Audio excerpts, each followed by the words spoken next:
आगामी सोलापूर महानगरपालिका निवडणुकीच्या पार्श्वभूमीवर सोलापूर शहर महाविकास आघाडीतील काँग्रेस, राष्ट्रवादी काँग्रेस, शरदचंद्र पवार पार्टी आणि भारताचा कम्युनिस्ट पक्ष मार्क्सवादी या मित्र पक्षांची निवडणूक पूर्वतयारीसाठी समन्वय बैठक हॉटेल सिटी पार्क सोलापूर येथे पार पडली।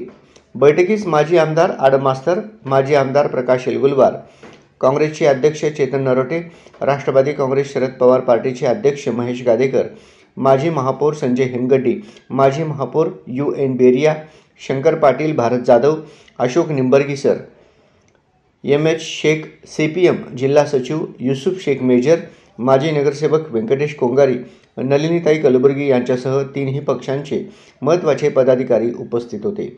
यावेळी माजी आमदार आडम मास्तर व प्रकाश एलगुलवार यांनी शिवसेना, उद्धव बाळासाहेब ठाकरे पक्षाचे उपनेते व माजी केंद्रीय मंत्री चंद्रकांत खैरे यांच्याशी मोबाईलद्वारे संवाद साधून महाविकास आघाडीच्या मजबूत ऐक्यावर चर्चा केली। सर्व मित्रपक्षांनी महापालिका निवडणूक एकजुटीने लढविण्याचा ठाम निर्धार व्यक्त केला। बैठकीत विविध मुद्द्यांवर चर्चा झाली। लवकरच महाविकास आघाडीच्या सर्व मित्रपक्षांची एकत्रित विस्तृत बैठक होणार असल्याचे काँग्रेसचे शहर अध्यक्ष चेतन भाऊ नरोटे यांनी सांगितले।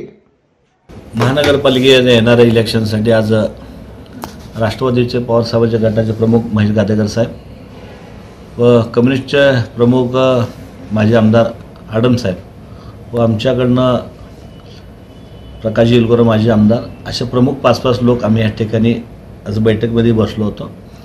आणि ह्यामध्ये शिवसेनेचे प्रमुख जे नेते आहेत चंद्रकांत खैरे साहेबांना फोन लावला, ते देखील पॉझिटिव्ह या ठिकाणी बोललेले आहेत। येत्या वेळेस महाविकास आघाडी म्हणून सोलापूर शहरामध्ये आम्ही मिळून लढणार आहे। लवकरच महाविकास आघाडीची बैठक या ठिकाणी होणार आहे।